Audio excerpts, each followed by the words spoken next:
Hi, everyone. Welcome. So happy to be with you today. My name is John Paul Vicari. I also go by JP. My pronouns are he, him, and I'm the managing director at We Create Space.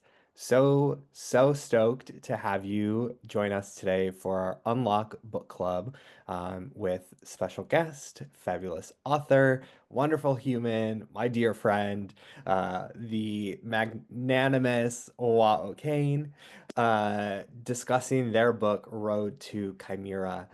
And we will let Orwa do an introduction to themselves in just a little bit. For anyone who may need a visual description, I am currently seated wearing a black sweater. I have green glasses on, dark olive skin, and dark curly hair. Quick overview of what to expect today. I feel like I say this in every session, but welcome. You're currently in the welcome stage of the agenda. We're going to do a quick little opening poll just to get a feel and help you navigate through today's session. Wa is going to be joining us and discussing some bits about the imagery in the book, doing a short little reading. We're going to have a cute little chat. We'll have plenty of time for your questions for Wa later. We'll discuss some key takeaways and then send you out and about on this beautiful Thursday. So just to tell you a little bit about Unlock, powered by We Create Space, this is a new venture for us, and we're super excited about it. We've always been focused on the queer experience, and now with Unlock, we're going to be doing even more in our new Queer Leadership Network. What we're trying to accomplish here is continuing to build on the success of community building and really focus on queer leaders in business and in life, providing new and unique ways to connect with ourselves and with each other. We want everyone to be seen and to be celebrated, again, through events like this, where we get to highlight someone telling their own story and queer history and documenting it in such a just beautiful artistic way. Um, and ultimately, as I've said, we want people here to learn, connect, and grow and really unlock their own potential. Um, we are looking to serve tons of different people within the queer community. So those are future leaders. That's not age dependent. That simply just means like you want to be a change agent in the future if you are not on that path now. Professionals, entrepreneurs, leadership experts, again, really, it's about helping each other thrive in the global world. We've got a ton of really great things coming up. So it's everything from workshops and discussions like this. We are doing retreats again in person. So if you're curious about how to get involved and attend a retreat, please get onto our website. Follow us on Instagram at Unlock World. Again, tons of opportunities for networking, resources, and so much more to come. So really thrilled to be able to launch something new with everyone today. Before we go too much further, I do want to just center all of us and say that today really is about us being open and respectful with one another. We want people to be curious and ask questions, but just make sure you're doing that through a lens of kindness. There might be some things today that come up that don't sit well with you, and you know what? That's okay. That happens to us every day. So what we want is for you to take care of yourself. So if you need to step away from the session, for a few minutes and then come back, please do so. But take care of yourself. This is being recorded, so if you do miss a part of it, that's totally okay because you'll get the recording later to rewatch. So let's go ahead and get the party started. So we want to hear from you first. So you can scan the QR code that you see on the screen. You can click on the link in the chat. You can do both. You can submit as many entries as you'd like, but we would love for you to answer two questions. So the first one is, what is a queer experience that you wish you could have seen growing up? And second question, with that experience in mind, how would you have wanted to see it brought to life? That could be anything from a comic book to a movie to an action figure to a card game. Like there are no wrong answers. This is an opportunity for us to just think creatively. So start thinking, what's an experience that you wish as a kid or as a teenager or now as an adult that you wish you had seen depicted? And then what format would you want to see that depicted in? And we'll give it a second and then we'll pull up some results and see what everyone is saying. Again, there are no wrong answers here. Everything is right. JP, while we're waiting for this to come in, shall I do a little introduction Sure, go for it. of myself? Well, hi, thank you all for being here. My name is Hua. Quick visual descriptor for those who need it. I have pale skin. I am a transmask person with like platinum blonde mullety hair, I guess we're saying. I'm wearing a blue t-shirt, big white headphones. Um, and yes, I'm an illustrator. I also work at We Create Space as our marketing manager, and alongside doing a whole bunch of other things, including having a creative practice where um, I draw, I make ceramics, I write, yeah. And this kind of project that we're talking about today is like one of my most recent pieces of work that I've completed and kind of ties in with some like community organizing work that I do as well. I am a member of the committee for Trans Pride in Plymouth, where I live. Um, and so, yeah, all these things kind of come together in what we're talking about today. I love it. Glad that you did not feel ashamed to self-promote how wonderful you are. You know, I love when people don't self-promote, so thank you for doing it. Uh, Yes. so let's see what folks are saying. What queer experience do you wish you had seen depicted when growing up? Queer kids being accepted by their families. Yeah, absolutely. Stories in general, 100%. Literally any genderqueer person existing. Yep, love that. Realistic long-term queer relationships, which don't focus on drama. Again, these are all wonderful answers. Um, Curious if folks have any ideas, like how would you want to see this brought to life? Maybe again, it's a movie, maybe it's in a magazine, maybe it was on a t-shirt or a coffee mug slogan. Um, Again, no wrong answers. And if you don't have any ideas, that's okay too. Not everyone is a visual person. I know I'm certainly not. So this would be a very tough one for me to answer if I hadn't pre-prepared some ideas. But yeah, children's stories, love that. Yes. Um, I don't remember any queer children's stories growing up of any kind or seeing anything outside of just like a heteronormative lifestyle. So thank you for sharing that. Adventure comics. Yeah, that would have been awesome. Um, so many great things. Oh my gosh, songs? Yeah, again, they didn't even come into my head until I just saw it on the screen. So, just goes to show you that our brains work in fascinating ways, or in some cases they don't work, like mine today. Um, awesome. All right. Well, that's enough of my voice for the time being. So, Hua, I'm going to turn it over to you. Talk to us about anything that you want to around images that are on screen, any reading you want to do, you've got the floor. Yeah, so I guess I'll give a little bit of context and introduction for where this project came from. Initially, I was studying my master's in illustration here in Plymouth, um, and kind of went into it. I was a bit lost after COVID and was just kind of trying to work out what I wanted to do, how I wanted to move forward.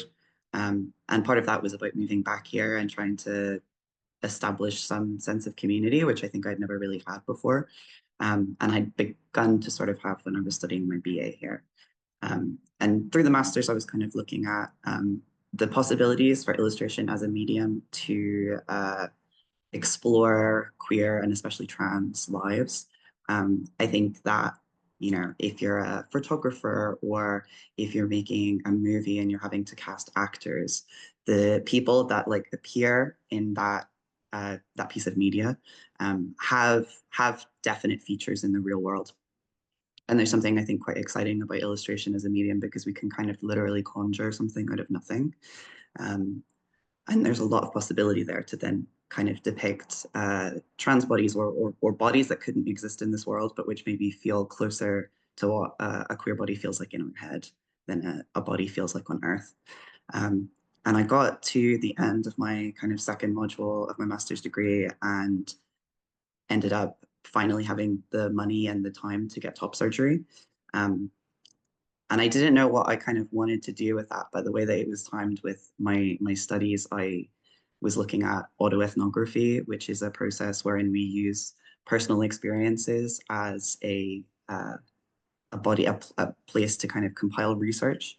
Um, and ethnography is particularly popular amongst scholars, often from marginalized backgrounds, because it allows us a sort of possibility to uh, shine a spotlight on experiences which have often been like left out of academic and just kind of human canon in general.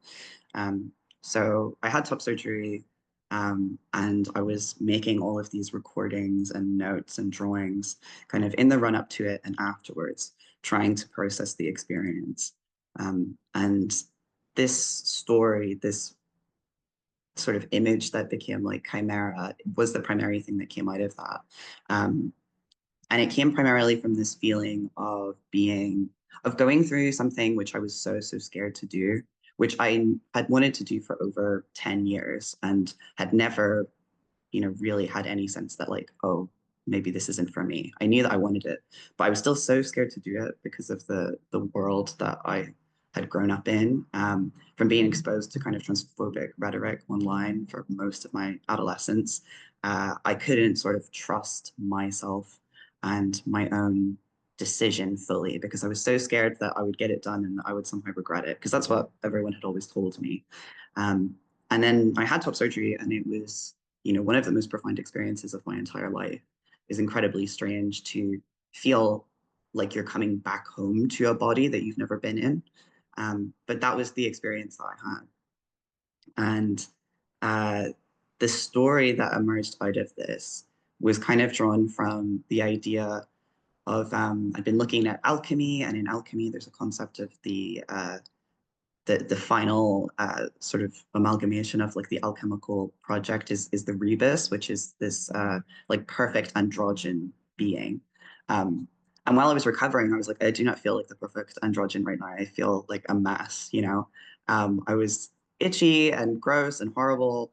And it's very much a kind of like trust the process thing with top surgery where you have to just ride out the bit that doesn't feel great in order for it to all settle. So I wanted to make this thing, this kind of creature that was beyond human, and which shapeshifted and which felt like a more kind of true expression of what it means to be trans right now, to be something that to one person, to a trans person can look at it and recognize its beauty, but which might frighten someone else if they don't kind of understand it fully. And the journey then to meet this kind of elevated version of yourself is the story that the book follows. This kind of pilgrimage to the top of a mountain where you know this monster lives. Um, and you know that the monster is calling to you and that it keeps calling to you and you're going to have to go eventually, but you're scared to do it. Um, so that this like sort of sketch that you can see on the screen that was from my sketchbook when I was kind of working on the initial imagery, this process of like finally cresting the top of the mountain and seeing this kind of gate that you have to pass through in order to transform. Um, the thing on the right is the cover of the original zine that I made, like in the context of the masters. I didn't have enough time to create this book in full. It was something that I knew I wanted to do, and I wanted to illustrate it as a full story. But originally, I wrote it as prose, and then I created these sort of artifacts, vase and candle holders, and this headdress that Chimera would wear, and presented it as if it was a real historical tradition, um, so that people would kind of read the zine and would think, oh, maybe this is real, and then would come to the conclusion that like, oh, this is something that I've made up. But does it matter? Like, if it has touched you and if it's become a kind of framework that is useful to you, does it matter that it was invented now or if it was invented 2000 years ago? So yeah, that's a little bit of context, I guess, before we kind of get fully into more about the book. We've got a few more slides of some images, so let's quickly go through those and have you I explain. think if we can kind of do them with like the as we go through the questions, because I think some of them I like have kind of related to some of the things that we're going to Okay, talk about. So great. go to the next one, and then we can just start from there. I love it. Oh my God. I'm obsessed with the coloring and just your style and how you approach art in general. I mean, you know this. Um, but I guess I'm curious, you touched on it already, sort of with your recent completion of your master's in illustration, obviously talking about the research and the autoethnographic, approach. But I want to maybe just come back to like the gender affirming like surgery and care you received. Like, how did that influence your approach to the book? Yeah, I mean, it was really it's the kind of foundational message of the book is, I think as trans people, we're not given a sense of like autonomy over our kind of decision making. In order to access surgery, I had to, get like a letter from a psychiatrist. I had to get a gender dysphoria diagnosis. There's all these kind of practices of gatekeeping that keep us from sort of making a decision. And even then, the sort of cultural dialogue around having that care is so fraught. I was scared before I had surgery that, I was going to come out the other end and feel like I had marked myself forever in a bad way. Um, and I was so neurotic beforehand. I think in the week before I had surgery, I remember I was like calling the doctor kind of desperate for just some sort of anti-anxiety medication that I could take in the few days leading up to it because I knew that I wanted it, but that I was just freaking out and I was so stressed. And I remember the doctor on the phone said to me, "Well, if you're freaking out this much, do you think maybe you shouldn't be having it? Do you think that's the problem?" Um, and there's no room for trans people to have complicated emotions about transition or to have regret or to even just be scared of doing something right. Like we have to, because we almost have to sell ourselves to doctors as a good candidate. Um, there's very little room to have a complicated emotion about anything. And I was convinced that because I was having those complicated emotions, it meant that something was wrong. Um, and then I did it and it was great and it was absolutely totally fine. Um, but the thing that it really taught me was that I had to trust myself. I had to trust my own judgment. That was something that I had always been this kind of hovering question mark over me was that I had these very strong convictions, but I was worried that maybe I was like deluding myself somehow or that I was wrong. And I think that is what ultimately like transphobic rhetoric ends up doing is it kind of erodes our self-confidence in knowing ourselves. And that is really what I wanted to write about. I wanted to give people a story, give people a framework to kind of understand if they were having those emotions. Because I've spoken to so many trans people over the years, who aren't whether they're not out yet, or people who've known that they're trans for 10 plus years but cannot bring themselves to kind of actually start presenting the way that they want to present. And that fear is so normal. Um, but it's not something that we have stories to kind of understand. And I think storytelling is, yeah, I mean, fundamentally like so powerful, but it's how we process, human experience and especially difficult experiences. Um, so that was kind of the core of what I was dealing with. That I had this revelation after having surgery that I was like, I need to sort of put this into the world so that if other people need it, that they can take it. And even if other people don't need it, I need it. Um, to this day, it feels like it shapes my life and it shapes the way that I think about myself and the decisions that I make. Um, it's kind of it's a spiritual framework in a lot of ways for me. It doesn't need to be for other people, but it has become a kind of like North Star for me in remembering that like I do know myself and that I have always understood myself and understood the way that I experience my body and my gender and all of these things. And just because people told me that I was wrong, didn't mean that I was. Yeah, it's interesting, this last part that you just said, because what you can see on screen, right? Some of the text it says you are still a long way from this body. And I guess I interpret that as like there's no correct body to be trans. Right. And also, like, one thing that I was looking at in my research was that, medical practitioners, the medical establishment tends to think of transition as moving from point A to point B. And I think it was Jack Halberstam wrote that uh, trans people as a community, we're now like more collectively thinking about transitioning as a process of building and unbuilding oneself. Um, I don't know that the person I am now is going to be the same person that I am in 30 years. I don't know how my gender is going to change, how my self-expression is going to change. Um, and if it does change, that's fine and that's normal. Um, but yeah, you don't, it's this long kind of journey. And like a trans body is going to change so much throughout a person's lifetime that there's simultaneously there's no rush to get anywhere quickly, and frankly you can, with whether it's waiting list or hormones, stuff takes time.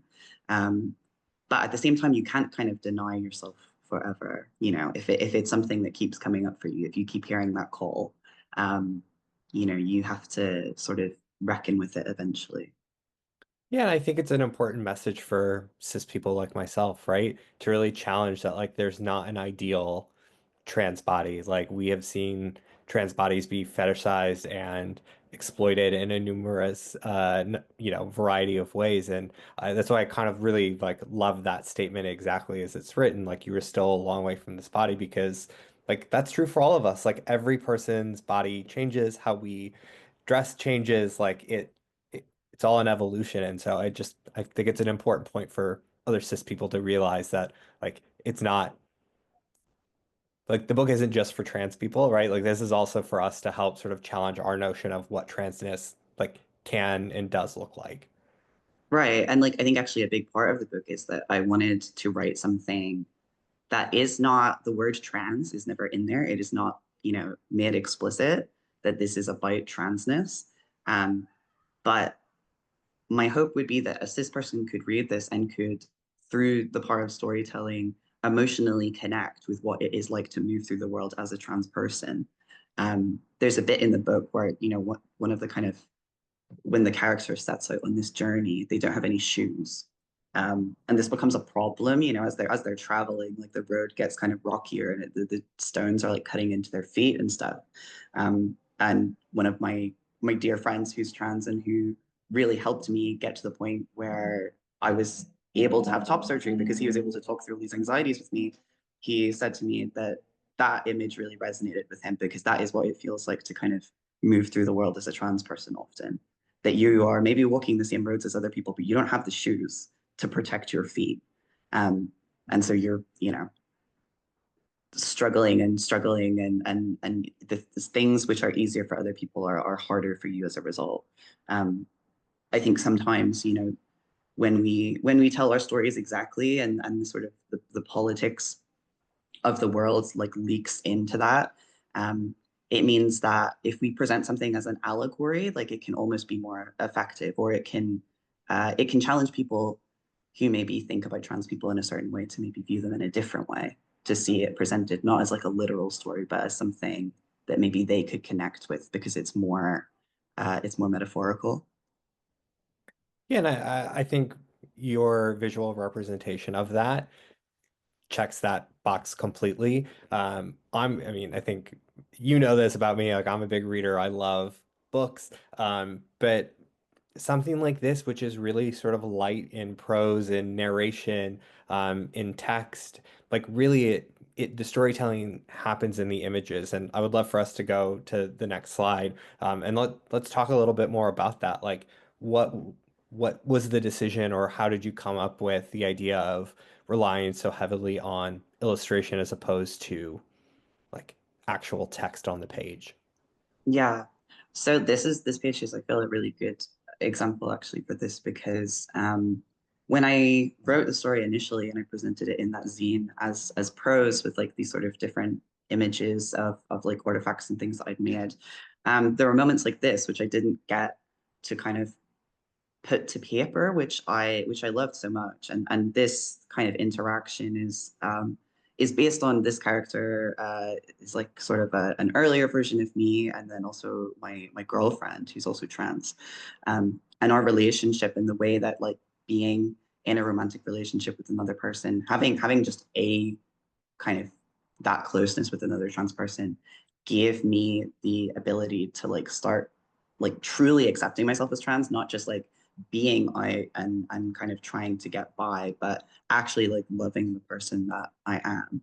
And there's this sort of reciprocal relationship there, which I wanted to present as this thing where, you know, my character has like long hair at this point and then has to go off on this journey and is like, oh, well, I think this is yours actually. And so they braid their hair together and, you know, cut it off so that my wife can have this like longer hair. And I'm able to kind of set myself free from something that's been weighing me down. You know, that was an image which I was like, oh my God, I need to put that to paper. Like I need people to see that because writing it doesn't sort of it doesn't have the same impact, I think, as being able to see it here, as being able to see this kind of severing of something.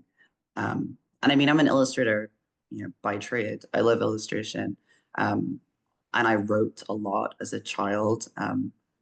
But I think there's something about the directness of images which I really enjoy. And sort of being able to present a world where these things feel magical, and feel sort of unique and special. Um, you know, if you're writing prose, obviously people are able to imagine those images in their head, but I like having the control over it. I do. I like being able to fully build that world from the ground up and kind of present it to someone as an alternative, as a place that they can step into and step away from their kind of surroundings. I love it. This is one of my favorite pages, to be honest. Like I spent a lot of time just staring at this. I mean, like just Mm. the level of detail, but I don't know, there's just something really delicate about even like the knife, right? Like obviously it's sharp Mm. cutting your hair, but there's still, I don't know, something really beautiful just about its purpose in this. So I'm obsessed. I I know we didn't necessarily pre-plan this question, so spoiler alert. But you've mentioned now that the person represented here is your girlfriend. What about the other characters? Yeah, so all of the characters are based off of people in my life, because really I would say that one of the huge through lines of this work is that, you know, the thing that facilitated me being able to transition beyond obviously the money that it costs to do it and all of those things is community. Um, and I think any trans person's transition is marked heavily by the relationships that they're sort of in. So I have this, you know, my girlfriend really brought me so much ability to kind of accept and like love myself, and you know, this character also kind of introduces the prospect of like there's lots of people like us, you know. You haven't met them, but there are other people like us. um, and then there's characters which are like representative of like a friend who, you know, we were both kind of starting to transition at the same time. Um, and we were sources of support for each other in that way, being able to like navigate that thing together. We have a friend who transitioned before me, who then became a kind of anchor in being able to understand, like, oh my God, this is so scary. But he was scared too. He was scared too. And he's on the other side. And he, you know, he knows that this is right for me in the way that it was right for him. And being able to have that, you know, this friend is younger than me. I think it's one of the really beautiful things about transness is the way that it sort of distorts time, where someone who transitioned much younger than me, who's been out for such a long time, can still be younger than me, but can provide me wisdom. Um, and then there's another character who is a cis friend who that relationship is about he's the person who finally like gives you shoes to kind of to go on this journey, and that moment is about kind of intersectionality and like reciprocal understanding between people from different communities. It's about realizing that as much as like having trans community has been like one of the most important things in my life, having cis people who truly care and love and understand around me has also been like such a huge part of that journey. Um, because I think, community with a shared identity can feel amazing until it starts to feel like an island that you're trapped on, and the rest of the world is out there and you can't access it. And then the final character is another friend who then I was able to kind of give them perspective on their gender, being able to recognize myself in them, and be essentially the person that my girlfriend was to me, to give someone else the nudge to say, I think that maybe there's something that you need to understand about yourself, and you might not be ready, and that's okay, but I'm here to kind of to just point you to look inward, really.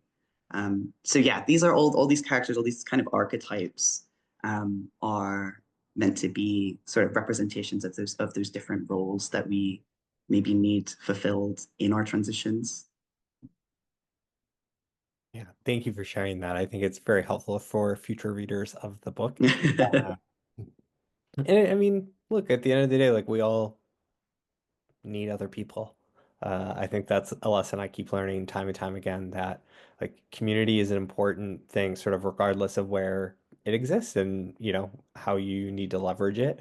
So maybe it's in a situation like yours, right? And you've put all these beautiful people and stories in this book now, and now it's like a part of like our combined queer and trans history, which is really wonderful. Which is it, I think, a nice segue into let's talk about queer and trans history. Like you speak a lot about documenting and contributing to the archives that exist in the world, and wanting to leave a legacy and leave history behind for folks. But you're also creating that history when you publish things like this or in the work you do for Trans Pride in Plymouth. So talk to me a little bit more about your thoughts on all of that. There's probably not a direct question in there, but I feel like there's enough, hopefully, for you to discuss why it's important to you and all of the bits. Yeah, for sure. I think if you skip forward 2 slides, I've got some pictures actually of Trans Pride this year in Plymouth. We were invited last year to kind of archive some things with the Museum of Transology for the exhibition that's currently on in London. Um, and so I was able to archive the original zine that this kind of comic project was based on, as well as a T-shirt that I designed for Trans Pride. Um, and yeah, I think part of when I started my master's, what I was thinking about was like I was raised Catholic in Northern Ireland, and religion was a huge kind of fundamental shaping force in my childhood. Um, and it always felt like once I sort of separated myself from that, uh, and realized that that I didn't feel like the faith was for me. I didn't feel a part of it. I didn't sort of believe in it. It left this kind of hole where, you know, religion it truly like shapes everything, like, from politics to where you live in Northern Ireland. And I didn't want to, I didn't feel the need to sort of take on another religion necessarily, but um I felt like I needed some guidance, some place to like find myself in like the canon of human history. And that's one of the struggles with the fact that queer lives are so undocumented, and that especially, not niche experiences, but experiences that aren't documented. You end up feeling like you're the first person who's ever done that. You're disconnected from your history and your sort of community's legacy. And so for me, it's really important to kind of create stories that fill in the gaps where I need them, um, but also to just build the things that I want and that I've needed for the people who are coming behind me. And the work that I do with Trans Pride in Plymouth is some of the most fulfilling stuff that I do. Like I moved to the city years ago and immediately sort of felt at home. But I didn't have any trans community then. Um, and being able to know now that like this is a big student city, that there are new students who come in every year, and that there is like an incredibly kind of a successful and loud trans pride organization running without corporate funding, run like by and for the community, is something that I'm really, really proud of. And yeah, I don't know. It means a lot to me that I have students kind of receiving like my work, or have my lectures use it as sort of examples still at my uni, to be like, this is a trans person who's like living their life and really creatively fulfilled, um, and kind of laying a path for you if you wanna follow it.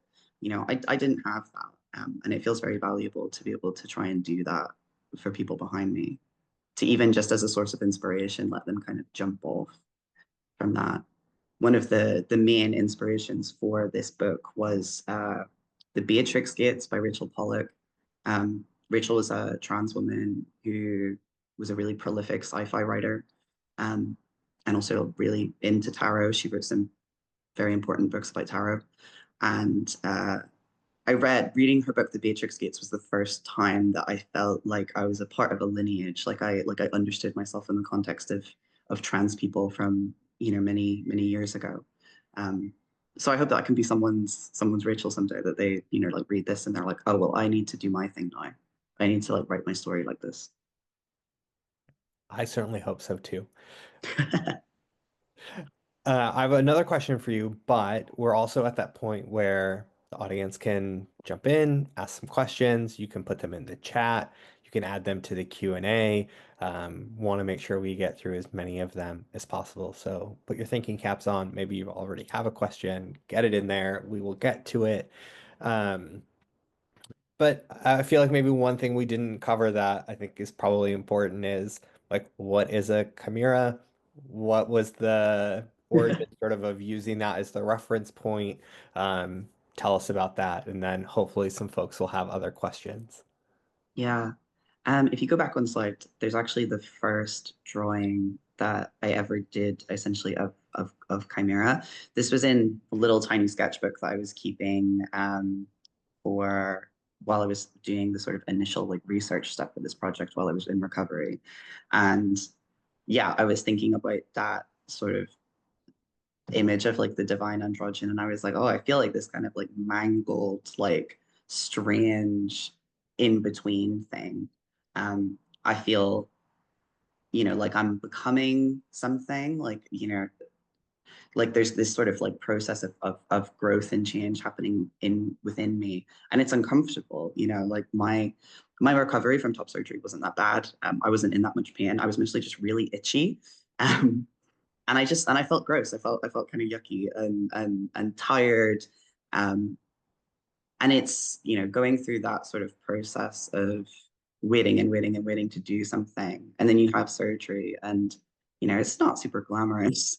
Um, but being able to finally look at myself and kind of recognize myself, uh, I thought back to you know the things that I've seen online over the years of transphobes and like trans exclusionary radical feminists, the like horrible things that they say about trans bodies, um, and how those things have kind of haunted me. And I was like, well, I'm here now, and you know, I'm not done cooking yet. Like my body is still very much in the process of healing, but I feel amazing. Like I feel like I made the bravest decision ever, and the sort of the happiness of that being right for me is so profound.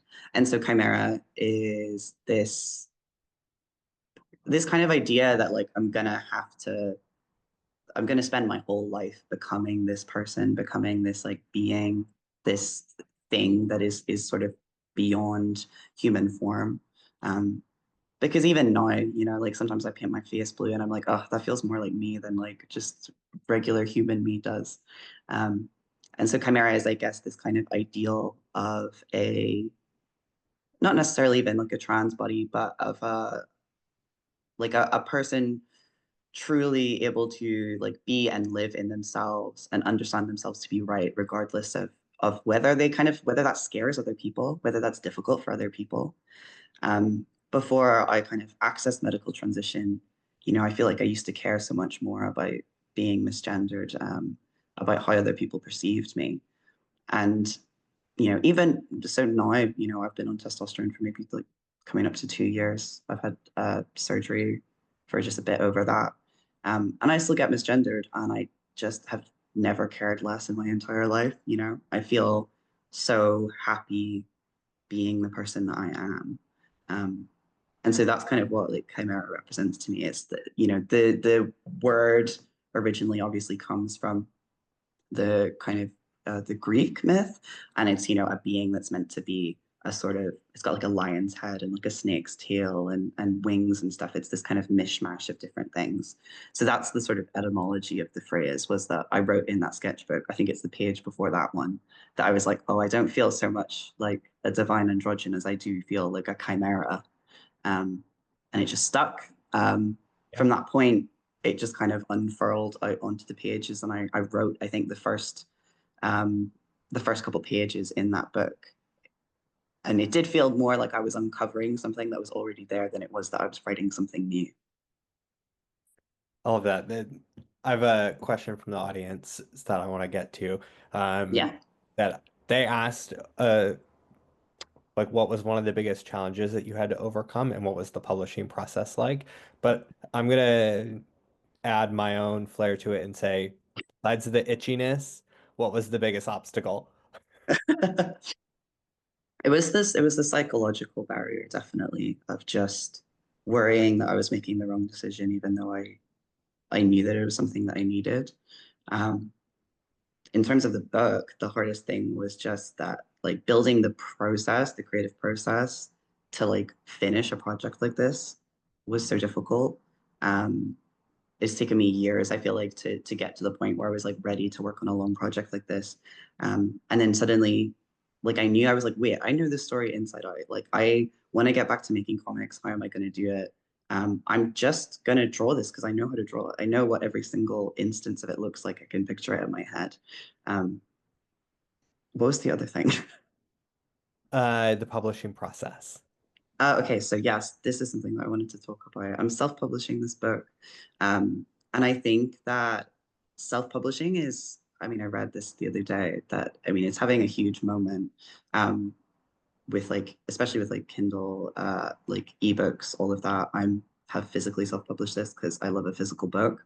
Um, but I think there's this idea that, in order to publish something, in order to write, you need to have an agent or you need to have like a publisher.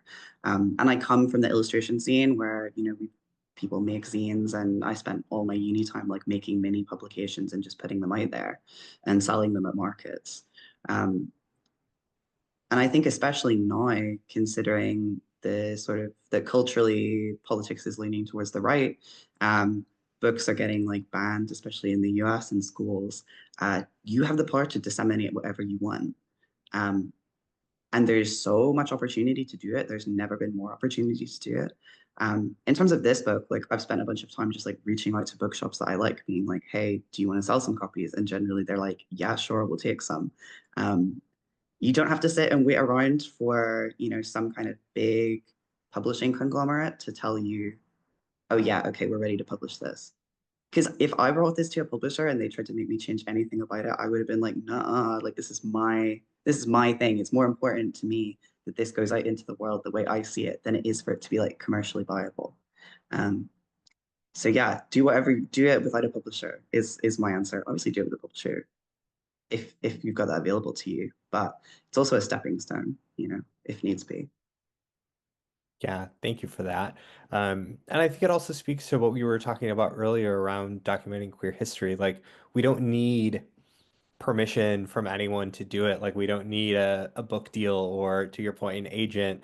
Like, we have the capacity to do it, and it's just a matter of finding the medium that like fits in best with how we want to tell the story. 100%. And I mean, so much of what we archive, like so much of what is in literal queer archives is zines, is pamphlets that people produced, is like old newsletters. Like the community doesn't do, you know, sent by mail newsletters anymore, but maybe we should. I think that, you know, it's odd almost that with social media, we have more ability than ever to kind of put whatever we want online and to sort of publicize it. But in some ways, it's made those things feel more official or like you need to do it properly. You need to do it in a certain way. Um, but if we don't, then we lose experiences. We lose records of queer lives.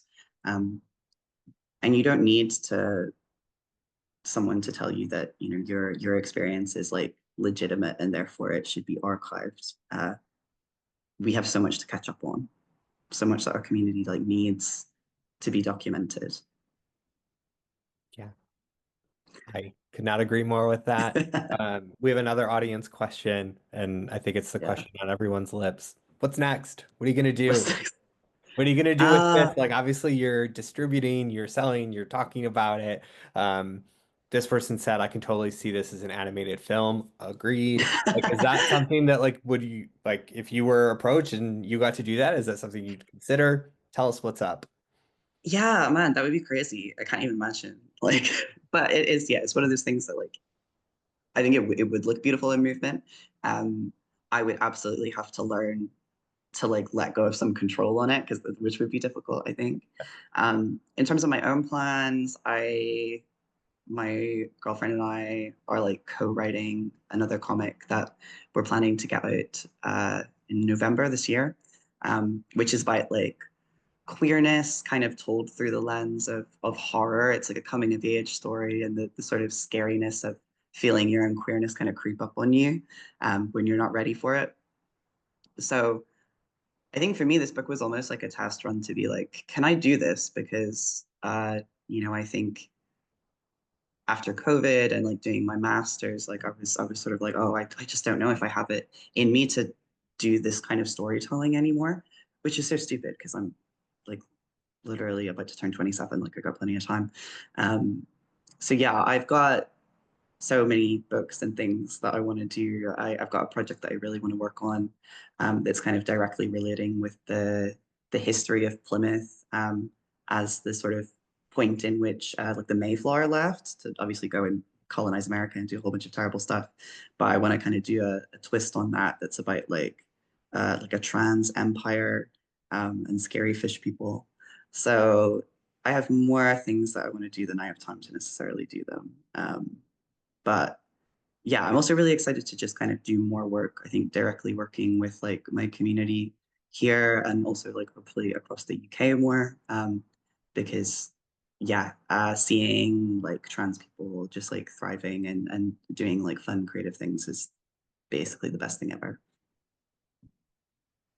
Awesome. I can't wait to see what's next. I mean, I follow you religiously, not only because we work together, but like I love everything that you do, and I don't know, it moves me in ways that other things don't, and so I'm always curious to see how you interpret the world and your experience in it.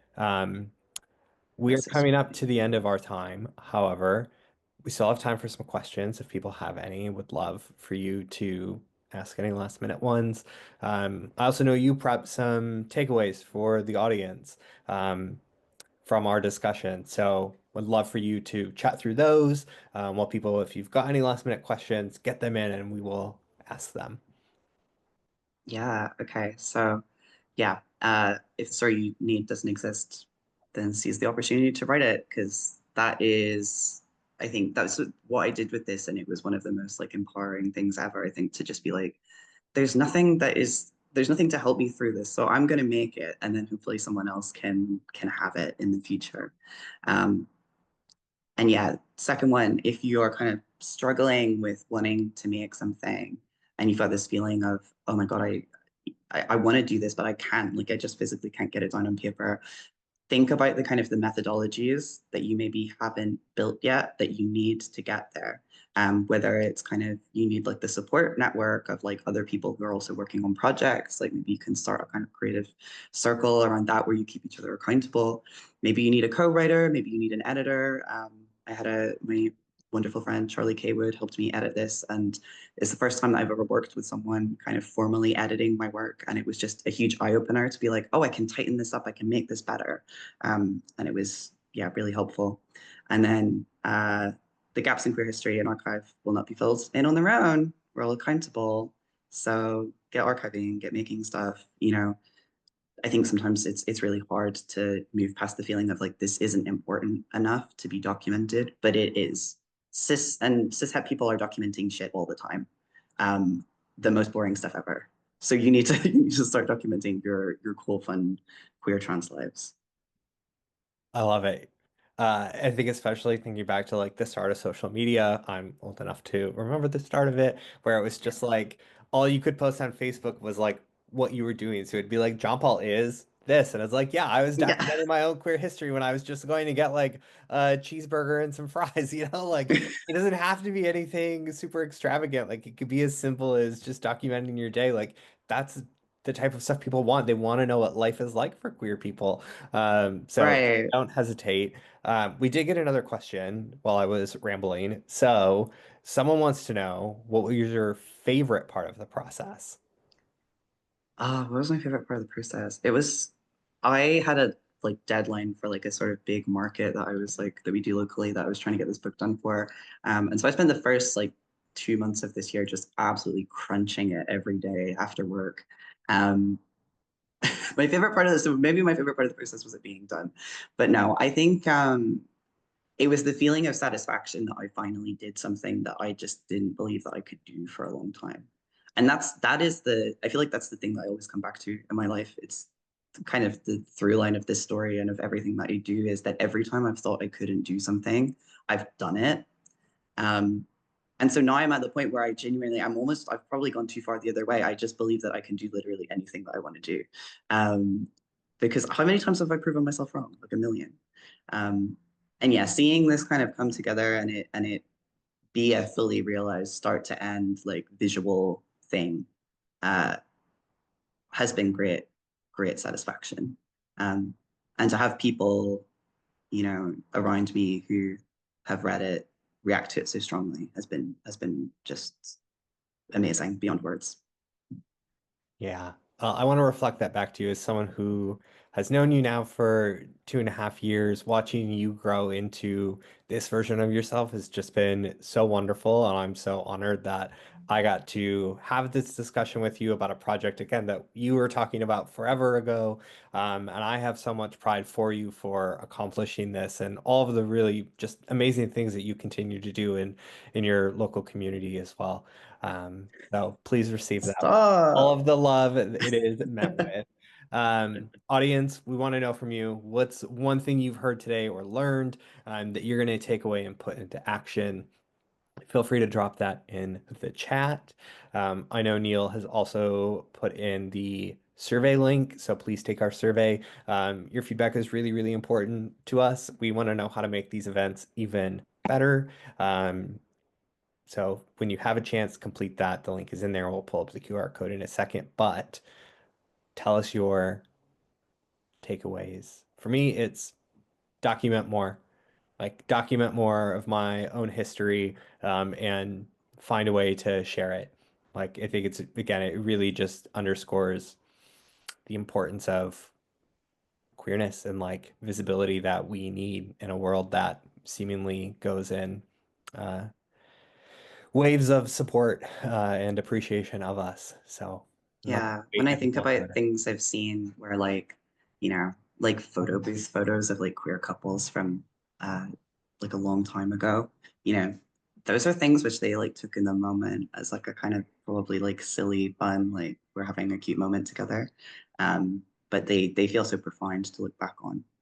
To see people, people are gonna wonder years from now how trans people were like living through this period and how they were surviving in such a hostile environment. Um, so you got to leave them a note for the people in the future to say, hey, this is how I did it. Yeah. Uh, Fraser just put in the chat, it's good to be reminded that everything made by our trans community is crucially important, no matter how big or small. Yeah, exactly. Like we don't have to ascribe any value to it. The value is that we are putting it out there. Literally. Yeah. I love it. As I mentioned, we want your feedback. So please, please, please, pretty please. Um, Wa's birthday is Saturday. So if you want to give them a really great birthday present, order the book and complete our feedback survey. Um, You know that all I want for my birthday is the feedback survey completed. Please complete the feedback survey. It made me so happy. but also buy the book. Like that's also you want to Yeah. talk about allyship to trans people, pay for their work, buy the Pay book. for their work, put money in their pocket. Yes, yes. Listen, we all need that money. The way things are going in this world, like we need as much money as possible. Um, I So at want the to very thank least, I can you. buy a holiday. Yes, yes. Well, I want to thank you so much for allowing us to do this with you. Again, this has been so joyful for me. Audience clearly loved it. Buy the book, do your thing, keep producing beautiful work. And to everyone who attended, thank you so much. Honestly, this is my favorite thing to do in my job is stuff like this. So thank you for allowing us to have this space with you today. Mm. Yes, thank you so much. I really appreciate everyone's just kindness and warm comments. Awesome. All right, friends, enjoy the rest of your Thursday. It is almost the weekend. I hope you get up to some magical queer shenanigans this weekend. And we will see you all very soon at a future event.